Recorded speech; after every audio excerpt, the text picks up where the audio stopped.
What is going on, everyone? I hope all of you are doing well. So, today I'm going to be doing another movie review, and this is a film that I'm surprised people don't talk about. It's a film that came out, I believe, back in what, 2008, 2009, 2010. From what the, yeah, 2009. Around 2009, 2010, somewhere around those 2 years. We got a film that was based off a book series. Now, the book series I really enjoy.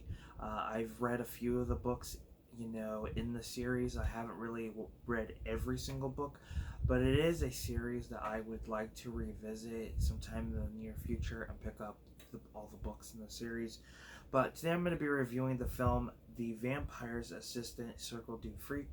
So the book series is called Cirque du Freak. The Vampire's Assistant is actually, I want to say it's not the first book in this series. I believe it might be the second or third. Do not quote me on that. But unfortunately, we only ended up getting just this film, which is really disappointing. I think as the books progress, they get a little bit better, and just the whole story within this universe, I think, is really, really good. So, you have, let's see what the character's name is. Um, you've got Darren. So Darren's just a normal high school student. Him and his friend, they hang out and do what they need to, and of course they go to this carnival. Excuse me, like this old school, carnival type of show, and of course you see the main attraction, and then you have John C. Riley's character, who you eventually find out he is a vampire, and eventually one thing leads to another, and Darren becomes his assistant, and his best friend ends up eventually going to the being with the other type of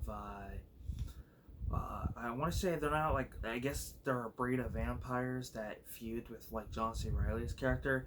It's like two different species of some sort. So they basically are no longer friends and now have this task of facing each other. Now, Darren, in the books, and I believe they do state this in the movie, he doesn't really want to turn full vampire. And anybody who's watched plenty of vampire movies, and they explain this in The Lost Boys, that you won't go full vampire if you don't feed off humans. So if you feed off animals, then you're not gonna be a full vampire. So that means if the vampire that bit you and turned you gets killed, you basically get your life back. You lose your your fangs and everything, and you become human again, and you can live your life out.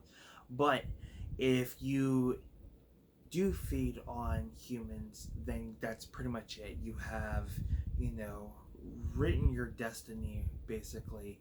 You are a full blown vampire, which means now that even if the person who turned you is killed, you're stuck.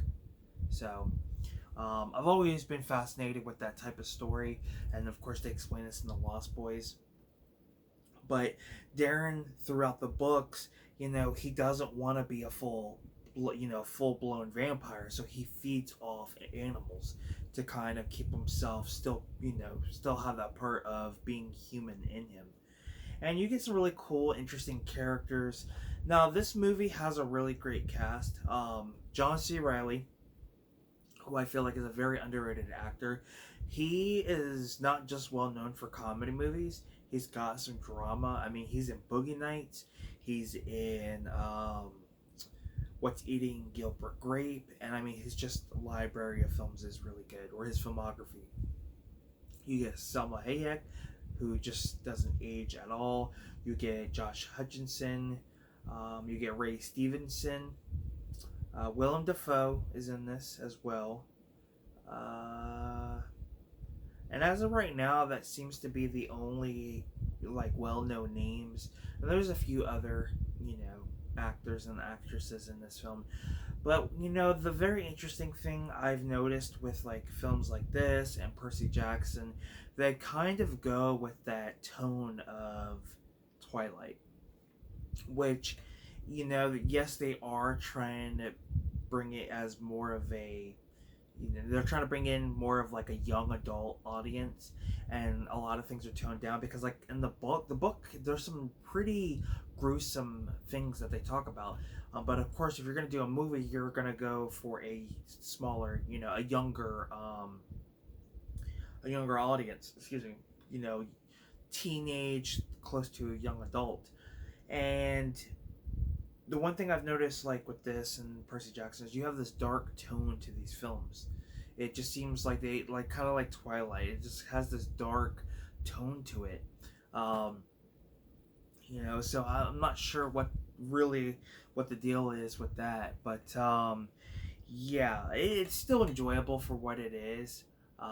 But it's not one I hear people talk about, and it's definitely one of my personal favorites. I don't come across the Blu-ray quite often, which is really unfortunate, and this is pretty much the only copy we have, and I think this might be out of print. I'm not 100% sure on that. It's weird because a lot of films you can come across, you know, like on a daily basis, whether you go to thrift stores and pawn shops. But when it comes to films like this, you're not gonna come across them easily. So I don't know. I mean, there are films that are out of print that are expensive, and then some that are you know, affordable. But nonetheless, Vampire Assistant is definitely worth giving a watch.